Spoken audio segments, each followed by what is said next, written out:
kita pulang aja guys. Saya ada mau sekolah juga guys. Ya, Jadi sebelum kita mengakhiri kegiatan kita, mari kita berdoa menurut agama percayaan masing-masing. Doa dimulai. Bismillahirrahmanirrahim. Amin. Doa selesai.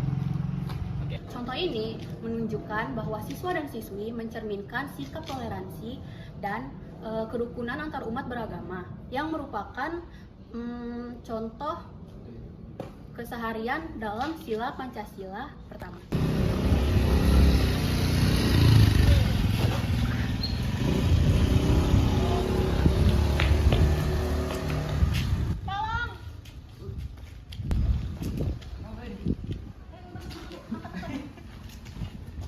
Contoh ini menggambarkan kemanusiaan yang adil dan beradab, di mana individu menunjukkan rasa peduli dan empati, terutama mereka yang membutuhkan bantuan.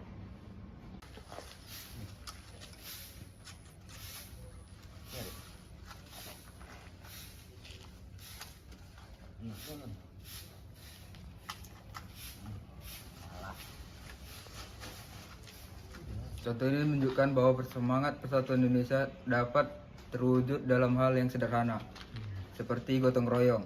Melalui kerjasama, mereka dapat mencapai tujuan bersama dan membangun rasa kebersamaan. Jadi nanti kita kerja kelompoknya di rumahku bisa nggak? Boleh.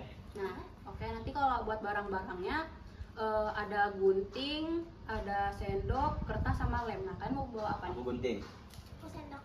Aku kertas. Oke. Berarti aku lem ya? Oke. Oke. Nah, berarti ini semua deal ya? Iya. Oke. Contoh ini menunjukkan dalam mengambil keputusan harus melalui permusyawaratan. Hal ini menunjukkan mencerminkan nilai demokrasi dalam sila keempat Pancasila.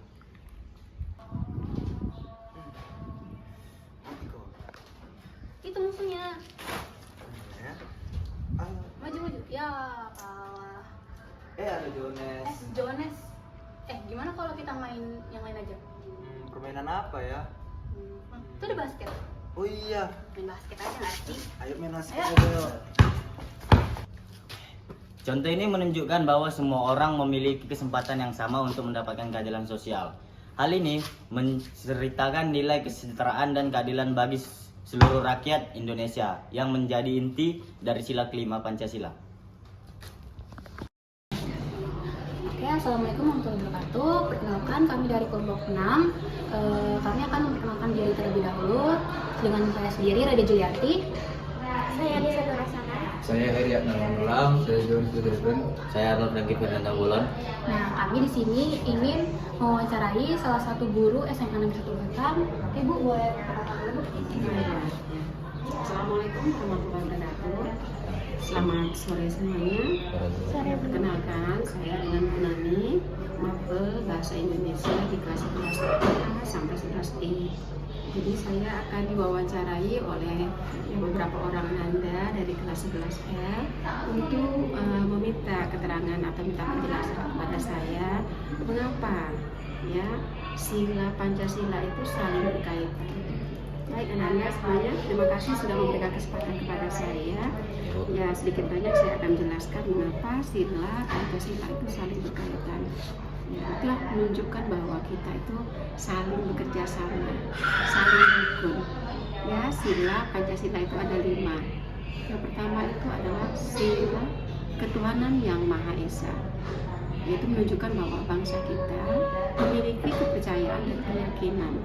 Apapun agama yang kamu anut, kita harus saling menjaga kerukunan beragama. Baik itu dia Islam, Kristen, Protestan atau Katolik, Kristen apa agama Buddha, agama Hindu, Konghucu, itu satu dalam lingkaran yang berpedomankan kepada Pancasila sebagai landasan dan pedoman bangsa Indonesia. Jadi kita sebagai umat yang beragama saling toleransi antara satu dengan yang lainnya. Supaya apa? Supaya menjaga kerukunan beragama. Jadi kita di bawah naungan. Makanya dalam lambang kita burung Garuda itu ada pohon beringin. Disitulah kita menaungi semua suku, semua bahasa, semua warna kulit ada di dalamnya. Jadi dengan kerukunan inilah kita bisa menghormati, menghargai kepercayaan yang satu dengan kepercayaan yang lain, sehingga kerukunan beragama ya, saling terjaga. Kemudian yang kedua ya mengenai Pancasila yang pertama tadi ya, kita sebagai umat yang beragama tentu taat kepada aturan agamanya. Ya kalau kamu ke beragama Kristen, kamu mungkin ya rutin kamu ke gereja.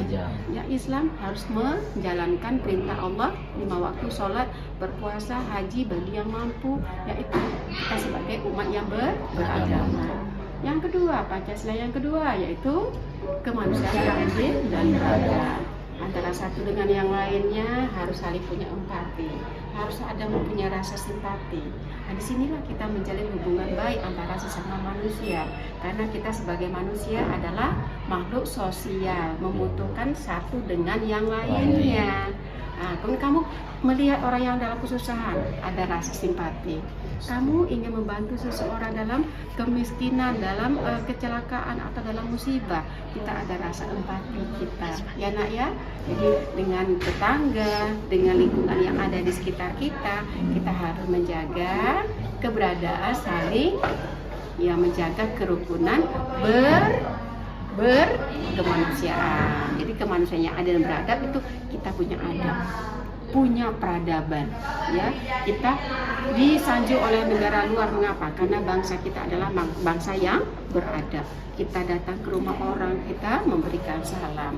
Kita yang meninggalkan segala sesuatu punya adab. Kita bertegur saling bersapa, bertegur sapa. Ini adab. Inilah bangsa kita. Inilah cerminan kepribadian bangsa kita. Jadi kemanusiaan yang adil beradab itu adalah cerminan bangsa kita sebagai bangsa yang bermartabat, ya. Oke, ya. Dan yang ketiga, persatuan Indonesia. Dari Sabang sampai Merauke, banyak pulau-pulau, ada Pulau Sumatera, Pulau Jawa, Pulau Kalimantan, Pulau Sulawesi, Papua. Semuanya berbeda-beda itu kan, tapi kenapa satu? Karena kita bernaung di bawah NKRI, yaitu Negara Republik Indonesia. Satu tujuan, yaitu menciptakan perdamaian. Jadi persatuan Indonesia itu kita tidak boleh rusuh, kita tidak boleh ya menimbulkan huru-hara di negara kita sendiri. Ya kalau kita sudah huru-hara di negara kita sendiri, otomatis bangsa luar akan masuk. Kemudian sila yang keempat, kerakyatan yang dipimpin oleh hikmat kebijaksanaan dalam permusyawaratan. Negara kita terkenal dengan masyarakat yang bergotong royong, yang bermusyawarah dalam mengambilkan keputusan. Kita di sekolah kita lakukan diskusi untuk memutuskan segala sesuatu, memberikan ide, memberikan pendapat, memberikan pandangan sebelum itu diputuskan. Nah, inilah bangsa kita terkenal dengan gotong royong dan bermusyawarah dan bermufakat dalam memberikan suatu keputusan. Yang kelima apa? Keadilan sosial bagi seluruh rakyat Indonesia. Kita menyambut kemerdekaan, semuanya sama. Ya kan? Negara di daerah Papua, Sulawesi, Kalimantan, Sumatera, Jawa sama-sama menikmati kemerdekaan. Pembangunan yang diberikan oleh pemerintah semuanya disamaratakan. Pendidikan disamaratakan. Kemerdekaan itu betul-betul untuk dinikmati oleh bangsa kita seutuhnya. Ada hak dan kewajiban. Apa hak kita? Hak kita sebagai manusia adalah memperoleh perlindungan, kasih sayang, ya jaminan hidup bernegara. Ya, coba kamu pergi ke negara yang lain, apakah mereka nyaman di negaranya? Tidak kan? Contohnya yang lari di Aceh itu negara apa namanya? Yang bawa kapal itu. Nah, itu salah satu mereka tidak punya kekuatan, tidak dilindungi oleh negaranya.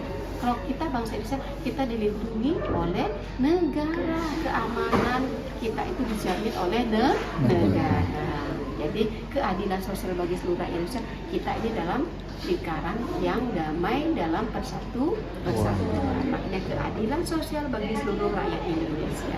Jadi itu saja ya anak-anak ya yang bisa saya uraikan tentang hubungan sila pertama, kedua, ketiga, keempat, dan kelima dalam kehidupan sehari-hari. Inilah aplikasi kita, cerminan kita untuk mengamalkan Pancasila dalam kehidupan sehari-hari, baik di rumah, di sekolah, di lingkungan masyarakat, ataupun di lingkungan bernegara. Mudah-mudahan bisa bermanfaat untuk kalian. Inilah yang bisa saya sampaikan. Mohon maaf jika ada kesalahan atau kesilapan perkataan ibu, ya mohon dimaafkan. Assalamualaikum warahmatullahi wabarakatuh. Selamat sore. Pancasila sebagai dasar negara Indonesia memberikan pedoman seluruh warga negara dalam menjalani kehidupan sehari-hari. Penerapan nilai-nilai Pancasila dalam berbagai aspek kehidupan akan menciptakan masyarakat yang adil, beradab, dan sejahtera. Wait a minute. Sekian presentasi dari kelompok kami. Jika ada kesalahan mohon dibicarakan baik-baik, bukan malah pergi mencari yang lebih baik.